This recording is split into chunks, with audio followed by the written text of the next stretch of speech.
क्षेमा शरदं शतं जीवेम शरदं शतम्। विश्व विख्यात दधीची देहदान समिति ने अपने अध्यक्ष हर्ष मल्होत्रा को लोकसभा चुनाव लड़ने के लिए समर्थन और आशीर्वाद देने के लिए एक बड़े कार्यक्रम का आयोजन किया। कार्यक्रम की थीम स्वस्थ सबल भारत अब संसद में भी रखी गई, जो हर्ष मल्होत्रा की विजय पर कहीं न कहीं मोहर लगाती नजर आई।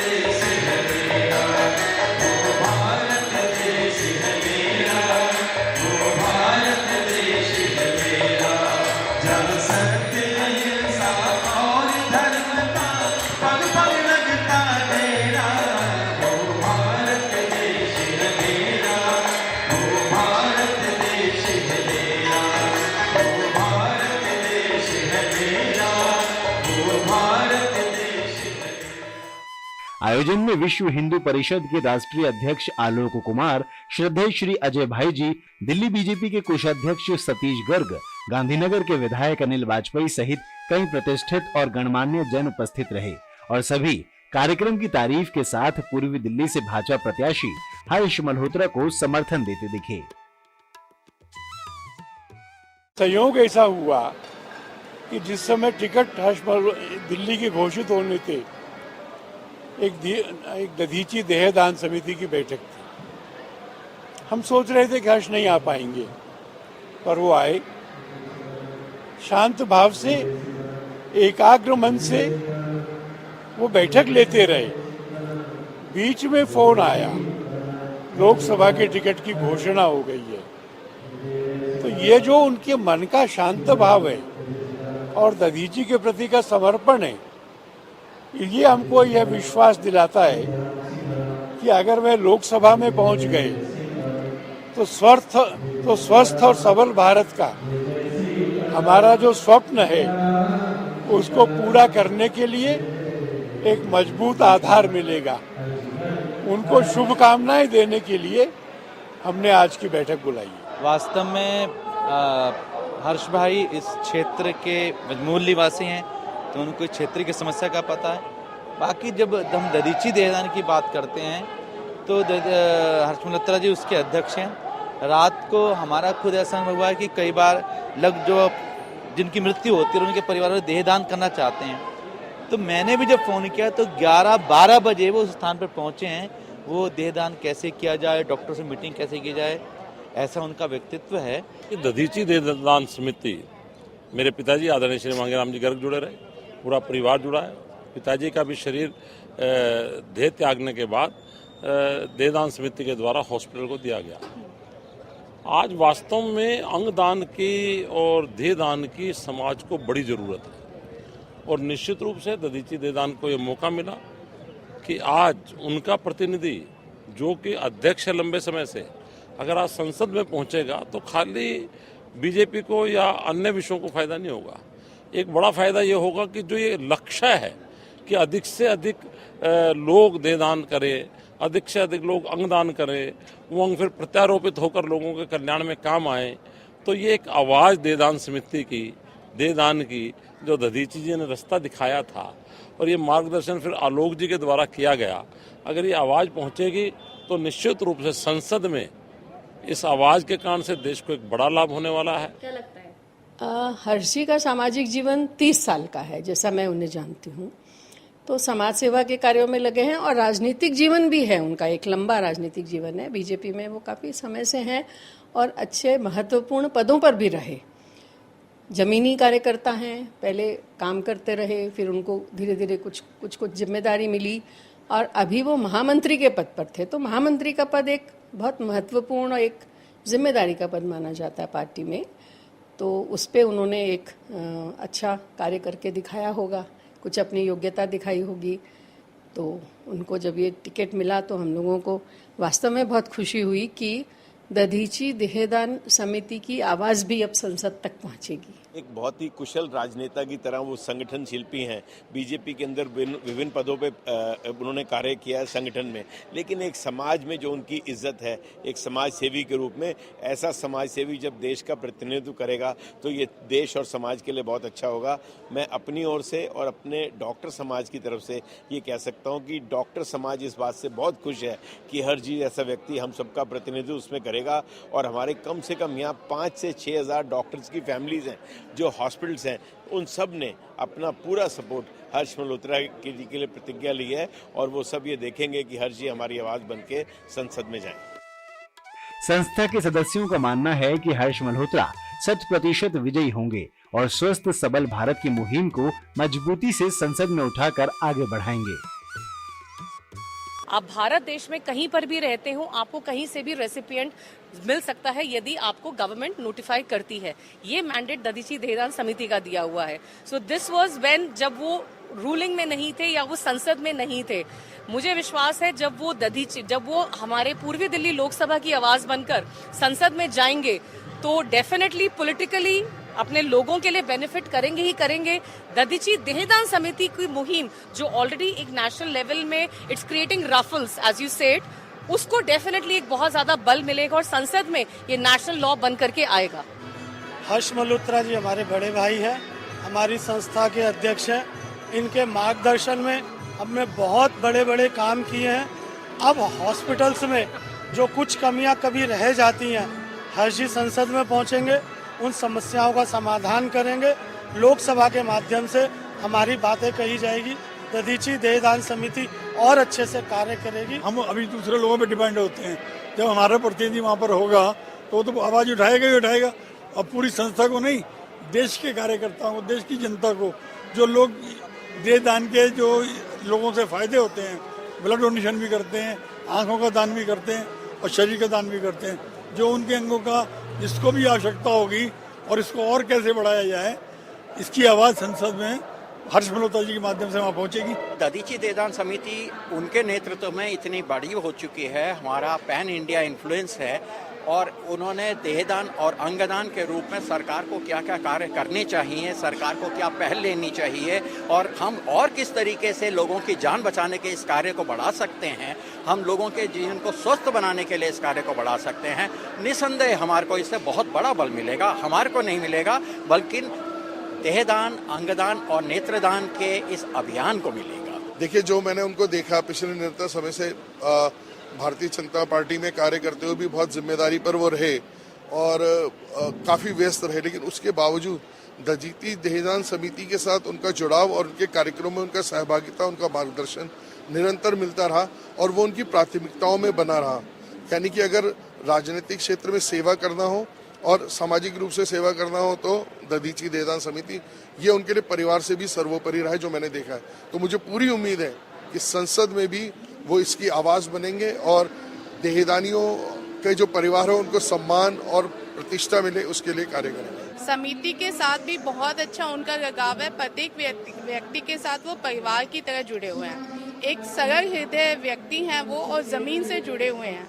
हर किसी को बाय नेम बाय फेस वो जानते हैं और इसके साथ साथ किसी का भी सुख दुख को वो हमेशा खड़े मिलते हैं और ऐसे कहते हैं ना कि सौम्य भी हैं और उन्हें पूरा परिपक्व भी हैं कि उन्हें पता है कि किस तरह से काम किया जाता है और काम को किस तरह से करवाया जाता है। ऐसा होता है कि जब संसद में आवाज़ उठती है तो पूरा विश्व देखता है उसको। जब उसमें कोई आवाज़ उठती है, क्वेश्चनिंग होती है, क्वेश्चन आंस होते हैं, उसमें पूरा विश्व देखता है उसको।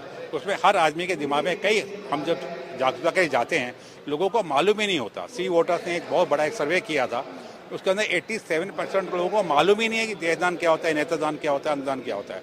हर चीज़ के पार्लियामेंट में क्योंकि सब चीज़ एकदम लाइव होती है और मुझे ऐसा लगता है कि बहुत लोगों में से जागरूकता भी मिलेगी हर चीज़ के वहाँ जाने से। और दधीची से जुड़े हुए हैं और सबको मालूम है 8 वर्षों से वो दधीची के अध्यक्ष रहे हैं, अभी भी अध्यक्ष हैं, उससे पहले महामंत्री थे और समाज में सेवा कैसे की जा सकती है इस पर्टिकुलर विषय को लेके ये सबको मालूम चलेगा।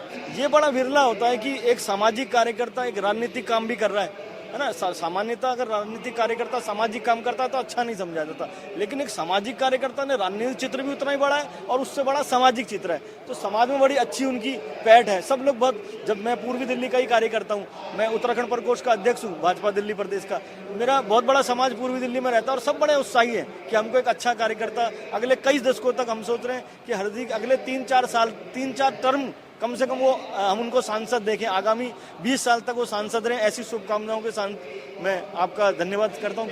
यह मानव सेवा का जो एक विजन इन्होंने ले रखा है अपने दिल में, प्रेरणा स्रोत मान्य लोग जी भी हैं, सब मिलकर हम लोग काम करते हैं। ऐसा कुछ नया उदाहरण पेश करेंगे जो युगों तक याद किया जाएगा, मैं इस बात की आपको गारंटी देता हूँ। मैं 100% श्योर हूँ कि वो संसद में जा रहे हैं और संसद में दधीची देहदान समिति के माध्यम से जितना हमने आज तक उस काम को किया है उसको संसद के पटल पर रखने का काम हम उम्मीद करते हैं कि हर्षी करेंगे और इसको एक बहुत बड़ा काम मुझे लगता है कि जैसे मोदी जी ने अंगदान देहदान के लिए लोगों को जागरूक किया, मुझे लगता है कि आइकॉन अगले हर्ष मल्होत्रा जी बनकर आएंगे इस काम को बढ़ाने के लिए। अभी चुनाव में लगे हुए हैं तो 50% to 70% उनके साथ हमारा यूथ चल रहा है, तो जब भी वो संसद के रूप में आते हैं तो मेरे को पता है वो हमारे यूथ के लिए बहुत, भले वो एजुकेशन हो, हेल्थ हो या किसी भी टाइप का काम हो, वो हमारे यूथ के लिए करने वाले हैं। हर्ष जी बहुत अच्छे इंसान हैं। मैंने हर्ष जी से अभी रिसेंटली जब सर को टिकट मिली थी तब मिलकर आए थे घर पे उनके, तो बहुत ही अच्छे इंसान हैं और मैं समझता हूँ कि सर आगे सांसद के लिए जो लड़ रहे हैं और जीतेंगे। वो सांसद के रूप में बहुत अच्छा कार्य कर सकते हैं और कर पाएंगे, क्योंकि दधीची का इतना परफेक्ट काम वो देखते हैं जो सांसद के लिए उनके लिए बहुत छोटी बात है, क्योंकि वो जमीन से जुड़े हुए हैं। ऐसा नहीं है कि हाँ जी हाई प्रोफाइल है, कहीं से टिकट मिल गया, वो जमीन से जुड़े हुए हैं, शुरू से काम करते हुए आगे बढ़े हैं, तो इसलिए लोगों से कनेक्ट हैं। तो 1 to 1 अब हमने दधीची के जितने हमारे मेंबर्स हैं, जो हमारे दाता हैं, उनसे बात करी तो वो हर्षी को बहुत अच्छे से जानते हैं, तो वो उनका पॉजिटिव व्यू आता है उनके लिए कि अच्छा जी वो खड़े हुए हैं, बहुत अच्छे व्यक्ति हैं। हर्ष जी बहुत ही अच्छा नेतृत्व दे रहे हैं इस समिति को, बहुत ही सुंदर नेतृत्व। इतना सधा हुआ आदमी बहुत कम होते हैं दुनिया में जो इतना सुंदर नेतृत्व दे रहे हैं दधीची देहदान को। मेरे को उनका 2-3 बार करीब से मिलने का मौका मिला, मुझे बहुत ही अच्छा लगता है उनका काम करने का सलीका, काम करने का तरीका बहुत ही बढ़िया है। कि जो एक बिल्कुल डाउन टू अर्थ है, तो उनको जमीनी चीज़ों का पता है, तो अगर ऐसे लोग पहुंचेंगे, अच्छे लोग जाएंगे तो अच्छा काम होगा, अच्छे से वो क्यों होंगे। तो मेरे गुड विशेष हैं इनको कि पहुंचेंगे। हर्ष जी की तो जैसे मुझे धीरे धीरे पता लगा, यार मैं ईमानदारी से बोला हूँ, इस जैसा ईमानदार आदमी यार मैं अब तक नहीं देखा। यार हो सकता है इनसे भी ज्यादा ईमानदार हूँ, लेकिन मेरे नॉलेज में अब तक का ईमानदार आदमी है। और अगर ये लिख कर दे रहा हूँ कि अगर ये संसद में जाएंगे तो चुपचाप नहीं बैठेंगे। जिस तरह से दधीची देहदान समिति अपने अध्यक्ष हर्ष मल्होत्रा का समर्थन कर रही है, वो हर्ष मल्होत्रा के बड़े व्यक्तित्व को तो स्पष्ट करता ही है, साथ ही ये बताने के लिए भी काफी है कि जनता की उम्मीदों को पूरा करने का दमखम भी इनके पास है।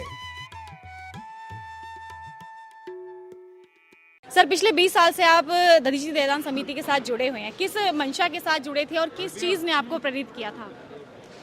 दधीची देहदान समिति आलोक जी के सानिध्य में सब लोगों ने, हमने 10-12 दोस्तों ने मिलकर बनाई थी।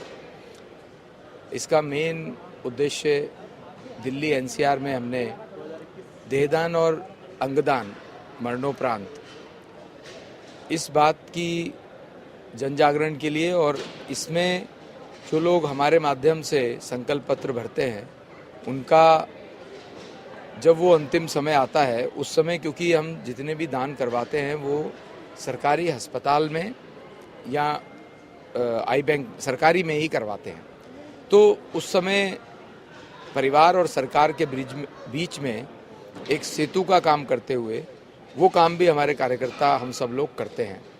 तो ये एक तरह से हमारे जीवन का अंग बन गया है। हम हर समय इसके बारे में सोचते हैं कि इस काम को कैसे आगे बढ़ाना है, और हमारे कम से कम दिल्ली के अंदर 200 से ज़्यादा स्वयंसेवक हैं, मैं मानता हूँ उसको, वॉलंटियर्स हैं, जो इस काम को अपने जीवन का मिशन मान के करते हैं। बहुत सारे लोगों से हमने यहाँ पर बात करी, सभी का एक स्वर में यही कहना था कि अगर हर्ष मल्होत्रा संसद में पहुंचेंगे तो जो दधीची देहदान समिति का जो एक स्लोगन है सबल भारत स्वस्थ भारत, इसको आगे बढ़ाया जाएगा। किस तरह से आप इस चीज की जो आवाज है आप संसद में रखने वाले हैं, कैसे आगे करेंगे? देखिए, जिस व्यक्ति की जो मन में होता है वो कहीं भी पहुंच जाए, संसद में जाए तो, मंदिर में जाए तो, विधानसभा में जाए तो, या किसी सभा में जाए तो भी आज महावीर जयंती है। और भगवान महावीर की शिक्षाओं में एक ये भी शिक्षा है कि आप किसी दूसरे व्यक्ति के लिए अनकंडीशनल कीजिए। तो ये देहदान अंगदान का काम भी ऐसा ही है। जनता की कृपा से, भगवान की कृपा से मैं संसद में जाऊंगा तो इस काम को और आगे बढ़ाने की कोशिश करूंगा ही। अजय भाई जी ने एक दायित्व आपको और दिया है, आपसे मांग किया है कि अगर आप संसद में पहुंचे तो जिस तरह से बाल दिवस मनता है उस तरह से दधीची दिवस भी मनना चाहिए। क्या आप इस और भी काम करेंगे? क्या इस चीज के लिए भी आवाज उठाएंगे? हम सबके मन में रहता ही है, ये बहुत पुण्य का काम है और सरकार का काम सरकार की तरह से होता ही है। तो इसमें जो भी अच्छे से अच्छा हो सकेगा करेंगे ही। विश्व का ऑर्गन डोनेशन डे मनता ही है, ऐसे ही हमारे देश का भी अलग दिन है ऑर्गन डोनेशन को लेकर के। तो सरकार में जाने के बाद जो कुछ भी इस मिशन में बढ़ोतरी करने के लिए करना पड़ेगा वो करेंगे। पहले चरण की जो वोटिंग है वो कंप्लीट हो चुकी है, लेकिन इस बार जो वोटिंग परसेंट है वो बहुत ज्यादा कम हुआ है। इसको किस तरह से देखते हैं? क्या लगता है कौन सा वोटर है जो अपने घरों से बाहर नहीं पहुंचा, बूथ तक नहीं पहुंचा? क्या कहना चाहेंगे? वेस्ट बंगाल में, तमिलनाडु में परसेंटेज हाई रही है, कुछ क्षेत्रों में परसेंटेज लो है। मैंने आज भी अपने वक्तव्य में ये कहा कि हमारे कानून ने हमें ये एक बहुत बड़ा ताकत दी है कि कौन हमारे देश को चलाएगा, कौन हमारा प्रतिनिधि होगा, ये चुनने की ताकत दी है। मैं तो यही अपील करता हूँ, आज भी किया है, पहले भी करता हूँ कि हमें अपने मत अधिकार का प्रयोग करना ही चाहिए, उससे क्यों चूकना चाहिए। तो कुछ भी इस विषय में करना हो तो करना भी चाहिए। इलेक्शन आयोग तो करता ही है, डिफरेंट जगह पे पोस्टर्स लगाना, कैंपेन करना। मेरा भी यही निवेदन है देशवासियों से कि अपने मत अधिकार का प्रयोग 100% करना चाहिए। ईस्ट दिल्ली के लोग बड़े विश्वास के साथ हर्ष मल्होत्रा के चेहरे को देख रहे हैं। उनका मानना है कि जमीनी स्तर का नेता है जिसको भाजपा ने टिकट दिया तो हमारे क्षेत्र का अब विकास होगा और बहुत अच्छे तरीके से होगा। हर्ष मल्होत्रा जीतने के बाद ऐसे कौन से ऐसे विजन्स हैं, जो काम है आपके मन के अंदर है, जो आपको लगता है कि मैं जीतूंगा तो सबसे पहले मैं अपने क्षेत्र के लिए ये चीज जरूर करूंगा? पूर्वी दिल्ली क्षेत्र में जो झुग्गियां हैं, प्रधानमंत्री जी की योजना है जहां झुग्गी वहां मकान। मेरे मन में है कि वहां पर इस योजना को जल्दी से जल्दी लागू किया जाए ताकि झुग्गी का जीवन नरकीय जीवन जैसा है उससे उनको निजात मिले। हमारी दिल्ली में से हम सबके लिए बहुत सौभाग्य की बात है कि यमुना जी जीवनदायिनी है, हमारी संस्कृति का प्रतीक हैं, वो बहती हैं। केजरीवाल जी ने उसमें भी राजनीति की है, उसमें भी भ्रष्टाचार किया है। मुझे लगता है कि यमुना जी की स्वच्छता होनी चाहिए, क्योंकि जब हमारे त्यौहार आते हैं तो हम गंगा जी, यमुना जी में स्नान करके अपने त्यौहार को मनाते हैं। पर दुर्भाग्य से दिल्ली में जो यमुना जी बहती हैं उसमें स्नान करना तो दूर, आचमन करना भी मुश्किल है। मेरे प्रायोरिटी में ये रहेगा कि यमुना जी को जल्द से जल्द साफ होना चाहिए और साबरमती फ्रंट की तरह यमुना जी का भी फ्रंट बनना चाहिए। डिम्पल भारद्वाज और दीपक कुमार के साथ क्विक न्यूज।